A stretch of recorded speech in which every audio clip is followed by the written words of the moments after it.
Siapa sini orang Lipis Pahang? Korang mesti tahu kan tempat ni? Ataupun tak tahu sebenarnya? Tak apa. Sini, geng Jio nak story. Inilah dia Gua Bama. Gua ini terletak di Kampung Relong, Lipis, Pahang. Lebih kurang 8 km lah dari bandar Kuala Lipis. Gua ni bukan sebarang gua tau. Ia adalah tapak geologi yang penuh dengan sejarah bumi yang dah lebih 250 juta tahun yang lalu. Tempat ni dikelilingi dengan bukit batu kapur yang sangat cantik dan belum banyak disentuh manusia.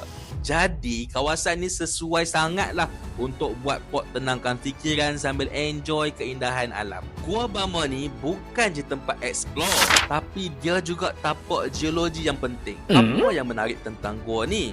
Yang menarik tentang gua ni adalah formasi batuan itu sendiri. Formasi Gua Musang. Gua Bama ni salah satu kawasan yang termasuk dalam formasi Gua Musang yang terbentuk dari batu kapur, batu lumpur dan juga beberapa jenis batu lain. Semua ni berlaku sebab proses pemendapan laut cetek zaman dulu.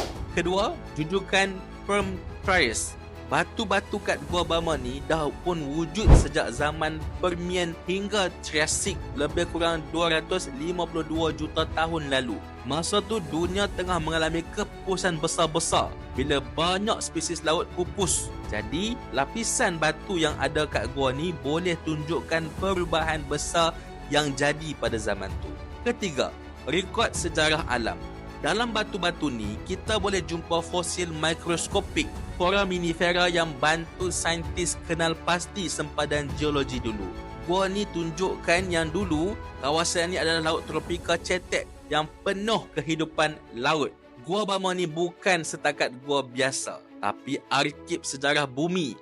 Setiap lapisan batu dalam gua ni cerita pasal dunia zaman purba. Ia memang tersembunyi dan penuh dengan keindahan alam serta sejarah geologi. Ia juga tempat meneroka dan belajar.